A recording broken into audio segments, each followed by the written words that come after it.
Fala, família Novo Som, como é que vocês estão? Gente, essa semana foi muito corrida pra mim, mais do que geralmente a semana já é. E aí quando eu finalmente parei pra começar a preparar o que iríamos conversar aqui hoje, eu comecei a lembrar de futebol. Talvez por causa do exemplo que eu dei na última pregação, talvez por algo que eu tenha visto relacionado a isso no decorrer da semana. Mas eu comecei a pensar nisso e eu não sou um cara que gosta muito de futebol, mas existe uma época da minha vida que isso muda. E na verdade, essa época acontece na vida de quase todo brasileiro. A maioria das pessoas, gostando muito ou não de futebol, gosta de Copa do Mundo. Nós gostamos de Copa do Mundo. Um sentimento de confraternização nos toma nessa época e é uma coisa de louco. Nós brasileiros, nós nos tornamos até mais patriotas. E olha que nós não somos um povo assim muito patriótico, né? O mais doido de tudo é que a Copa pode estar acontecendo do outro lado do mundo. A primeira Copa que eu me lembro foi a Copa de 2002. E foi lá na Coreia e Japão. E eu já tinha nascido em 98 na Copa da França, mas eu não tenho nenhuma lembrança dela. E desde essa época, uma coisa muito louca, que hoje, olhando para trás, eu vejo que sempre aconteceu, é que a seleção ela pode estar jogando do outro lado do mundo. No ano que vem, em Catar, né? Outro momento que vai estar do outro lado do mundo. E, literalmente, nós, brasileiros aqui no Brasil, os que estão lá onde estiver acontecendo o jogo, ou os que estão em qualquer outro lugar do mundo, nós nos conectamos como torcida. E eu fiquei pensando nisso nessa semana, e com certeza esse pensamento ficou na minha cabeça, porque observando isso, nós podemos ver que isso tem a ver com ser igreja. Quando aqueles caras eles vestem a camisa da seleção, eles estão nos representando. E talvez você curta futebol, e às vezes tem um jogador que tá lá na seleção, que joga no seu time aqui do Brasil, o time que você torce, e o bagulho vai para outro patamar. Eu lembro que na Copa de 2018, a última Copa, né, foi na Rússia. Na Copa de 2018, na seleção tinha o Paulinho e o Fagner, né? O Paulinho não tava no Corinthians já fazia um tempo, velho. E o Fagner que tava no Corinthians. E, mano, os caras, o Brasil fazia alguma coisa certa, vai Corinthians, mano. E não tem nada a ver, mas, tipo, tem a ver, querendo ou não, né? Porque o nível de representatividade pros caras vai pra outro patamar, outra coisa. Os caras piram. Os caras se sentem representados. Não é só a seleção brasileira, a seleção do Corinthians. Agora, sabe por que acontece esse efeito tão mágico em épocas como essa? Porque isso tem a ver com um senso de pertencimento. E é mais ou menos desse mesmo jeito quando alguém de nós aqui do Novo Som mesmo conquista algo, avança em alguma área, seja a realização de um sonho, um emprego novo, um curso, uma conquista. Nós ficamos separados por quase um ano, mas ainda assim existia uma conexão, existia pera, somos nós, isso somos nós. Existia um senso de pertencimento. Não é só a sua vitória, é a nossa. Não é só a sua conquista, é a nossa. E quando algo dá errado, também não é só a sua tristeza, mas a nossa. E isso acontece porque somos igreja, somos um só povo, um só corpo. No reino de Deus não existe singularidade. O reino de Deus é plural. Somos nós. Somos nós. Se você começar a analisar os moveres poderosos de Deus no decorrer da história, todos os avivamentos que houveram, todas as manifestações de Deus na terra, você vai perceber que em todos eles existia um sincronismo, um senso de pertencimento, um alinhamento de um povo que sabia que era igreja. E foi por causa dessa revelação que tantos homens e mulheres tiveram antes de nós, de saberem que era uma família, um corpo, uma igreja, um único povo, por causa dessas pessoas que entenderam sua real identidade como pertencentes a um reino, é que hoje nós estamos aqui. Gente, se cremos que pode haver um avivamento tangível na nossa geração, precisamos entender que ser igreja, ser uma família cristã, gera consequências, mas são consequências benéficas, e essas consequências resultam em um avivamento. E eu quero falar aqui hoje 3 pontos, um ponto sobre uma consequência de ser igreja, e 2 pontos de uma consequência dessa consequência. Vocês vão entender. A primeira coisa que eu quero falar aqui hoje é que ser igreja gera unidade. Quando entendemos que somos família, algo em nós é gerado pela unidade do corpo. Se você tem um coração pela unidade do corpo, dentro de você já existe algo gerado e que grita por sermos família, que grita por relacionamento, que grita por estarmos ali alinhados, nos relacionando. Eu quero ler com você Atos capítulo 4, não tem como a gente falar de povo unido e avivamento sem falar de Atos. Então eu quero ler Atos capítulo 4 com você, o versículo 29. Agora, Senhor, olha para a ameaça deles. Deixa eu só contar aqui um contexto. O que tinha acontecido é o seguinte: veio a descer do Espírito Santo, os dons começaram a operar, e o povo se encheu de ousadia e começou a anunciar aquilo que Deus tinha feito através da vida de Jesus, através da vinda de Jesus, o Evangelho. Começaram a anunciar o Evangelho ali por Jerusalém. Aconteceu que eles prenderam Pedro e sentaram a borracha nele e deixaram ele preso lá, tal. Ele foi preso, Deus foi... eles saíram, eles entraram num consenso lá, os caras tinham prendido eles, falaram, não, vamos matar esses caras, acabar logo com isso. E aí um fariseu sábio falou, olha, eu acho que não deve ser a melhor coisa a gente fazer isso daí, porque se isso for Deus, e se der ruim. E aí eles falaram, então beleza, mas vamos trazer eles pra cá, vamos bater neles mais um pouco, e vamos falar para eles não pregarem, porque se eles pregarem, a gente vai prender eles de novo, e da próxima vez pode ser que eles não tenham tanta sorte. Eles falaram isso, e aí os apóstolos lá que tinham sido presos, eles saíram e se reencontraram com o povo. E o povo estava orando. E eles contaram o que aconteceu, e eles fizeram essa oração que a gente vai ler agora. Agora, Senhor, olha para a ameaça deles. Dá aos teus servos confiança para anunciarem corajosamente a sua palavra. Então, independente da situação que eles estavam, e era uma situação muito ruim, eles queriam ousadia. Estende a tua mão para curar, a fim de que por meio do poder do nome do teu dedicado servo Jesus, milagres e maravilhas sejam feitos. Quando terminaram de fazer essa oração, o lugar onde estavam reunidos tremeu.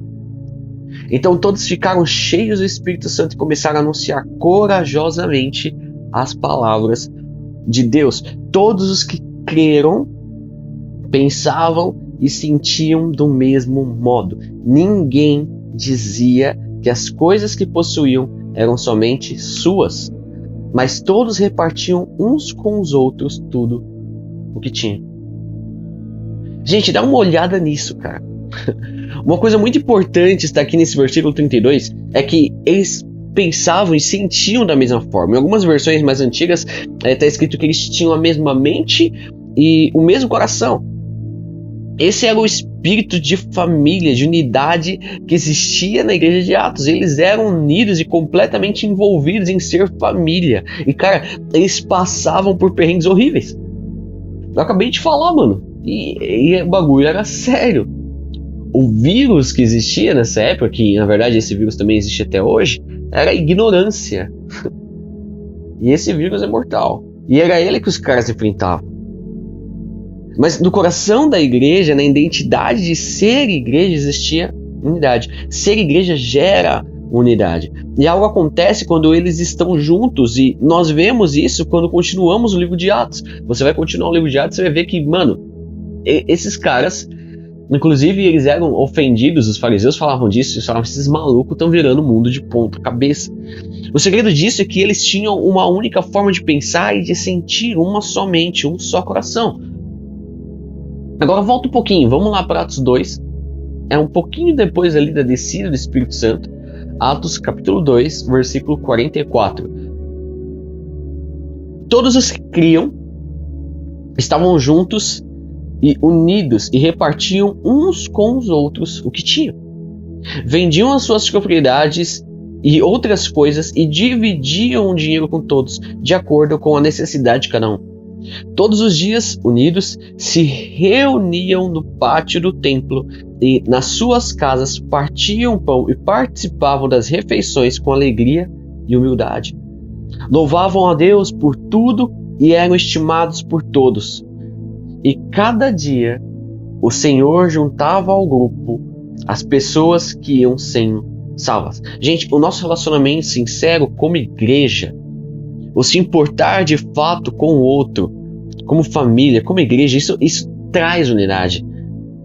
Existe um relacionamento sincero aqui que mesmo em meio a tanta diversidade, a tanto problema, a tanto perrengue que esses caras enfrentavam, sempre existiu e sempre vai existir. Mas ao invés disso resultar em separação, isso resultou em união. Então se o nosso distanciamento, se os nossos problemas, se aquilo que nós enfrentamos gera separação, não estou falando apenas de separação física, tá? Isso aí precisa acontecer por uma medida até de zelo, de amor pela vida do próximo.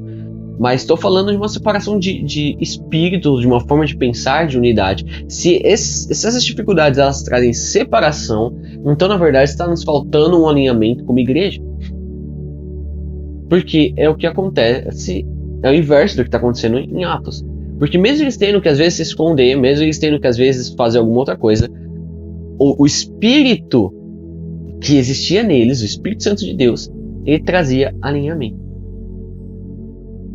Ser igreja gera unidade, não uniformidade. Unidade não é você fazer dos outros ao seu redor o que você é. Muita gente comete esse erro. Às vezes queremos que as pessoas sejam como nós, falem como nós, se vistam como nós, sejam o que nós somos. Mas deixa eu te falar uma coisinha. Isso não é unidade. Isso é uniformidade para não chamar de ditadura. Ser igreja não tem a ver com fazer outros parecerem com o que a gente quer. Ser igreja tem a ver com juntos, independente das nossas diversidades, cumprimos o mesmo propósito de estabelecermos o reino nessa terra. É maximizar as diferenças das pessoas à nossa volta em prol de um único projeto, que é ser como Jesus. Gente, uma coisa que muitas vezes esquecemos é que em Atos a galera era muito estranha.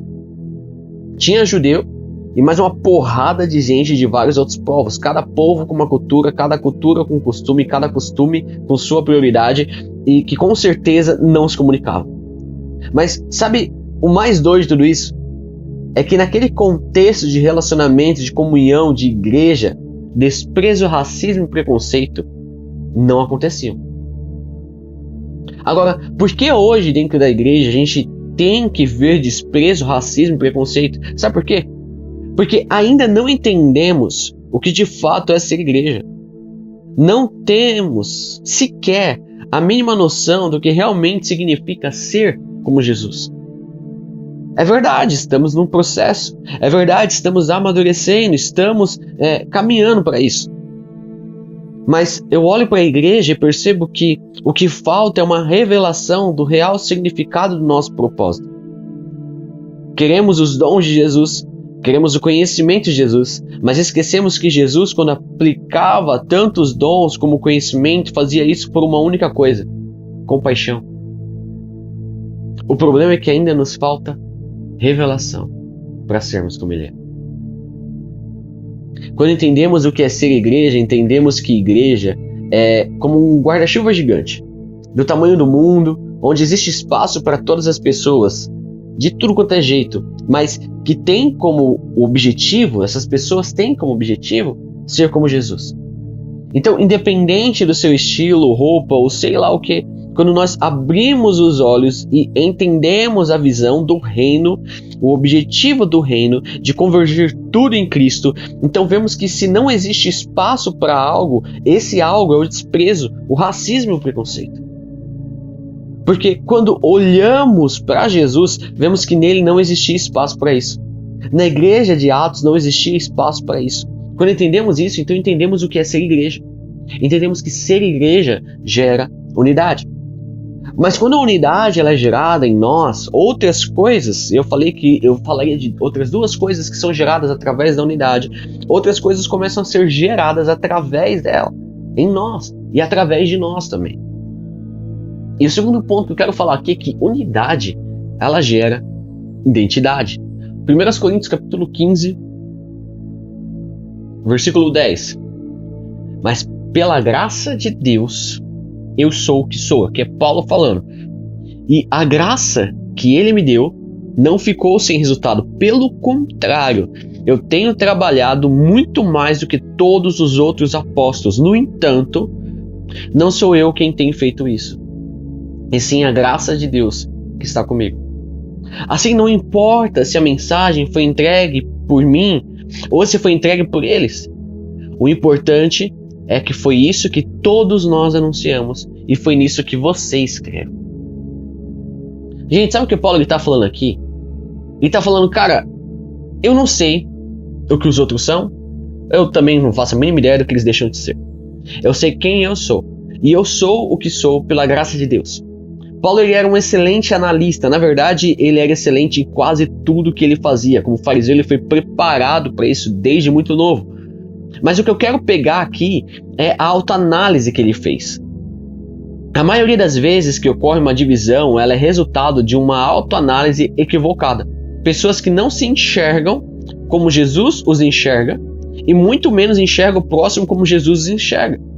E quando você se acha melhor que o próximo ou faz da sua diferença uma barreira, um impedindo de se relacionar com a pessoa pelo que ela realmente é, o seu problema é uma autoanálise errada. Você se analisou de forma equivocada. E Paulo fala sobre ele. Eu sou o que sou pela graça. Ele tem uma análise sobre si totalmente correta.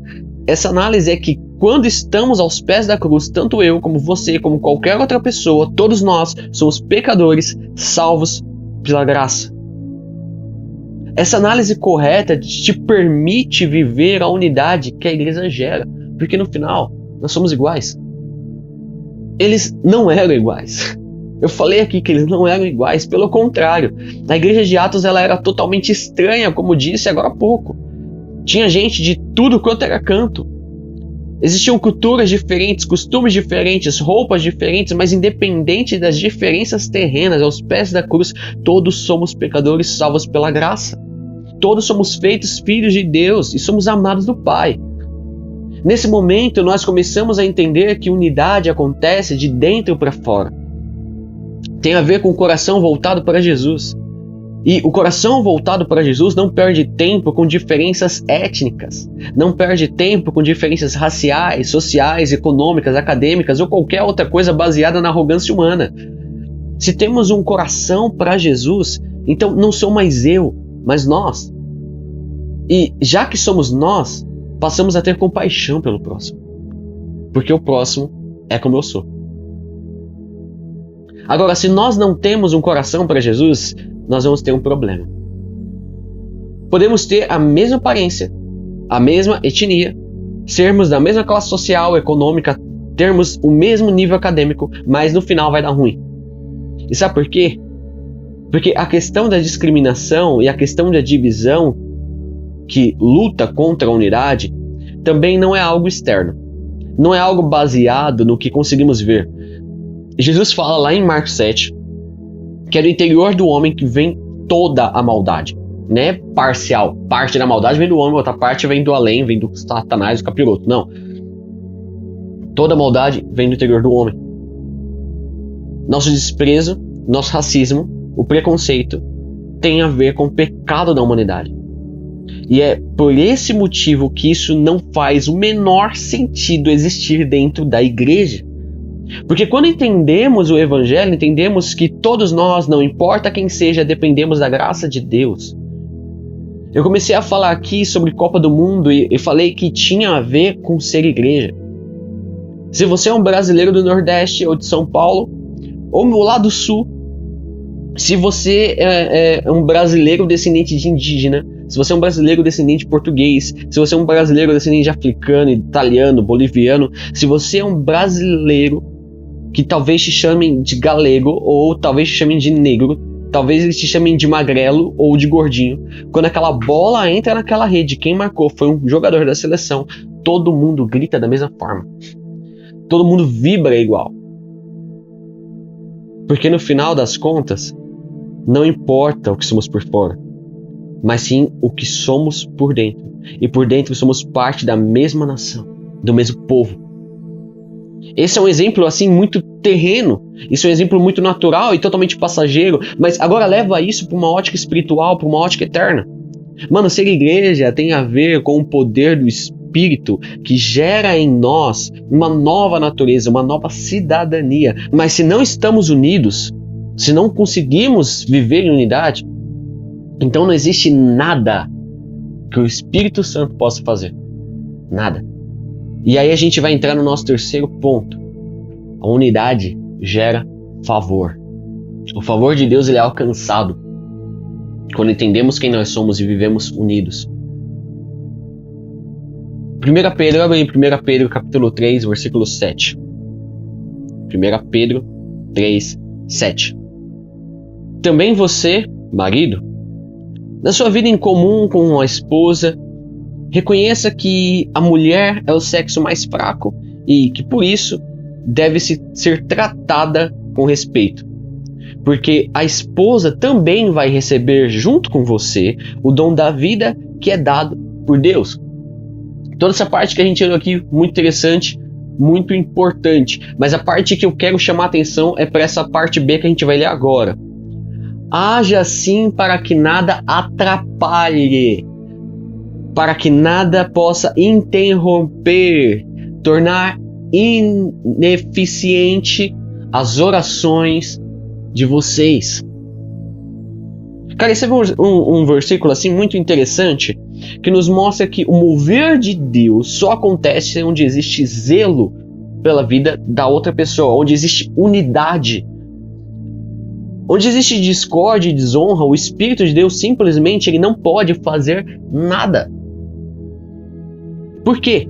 Porque segundo o texto bíblico, se você não consegue tratar bem a sua esposa, se você não consegue cuidar da sua esposa como Cristo cuida da igreja, se você não consegue conviver e a tratar com honra, então você tem um problema de discórdia na sua casa. E desse jeito, até mesmo suas práticas devocionais serão atrapalhadas. A sua oração vai ser atrapalhada. Sua oração vai ser interrompida e vai ser ineficiente. Porque estamos preferindo viver nossa própria vontade nos baseando no nosso ego do que viver a vontade de Deus nos baseando em Jesus. Gente, é por causa dessas coisas que parece até uma bobeira, uma besteira, que muitas vezes existe discórdia. E nem vou falar aqui que isso aqui é coisa do diabo, porque infelizmente, eu gostaria que fosse, mas infelizmente não é.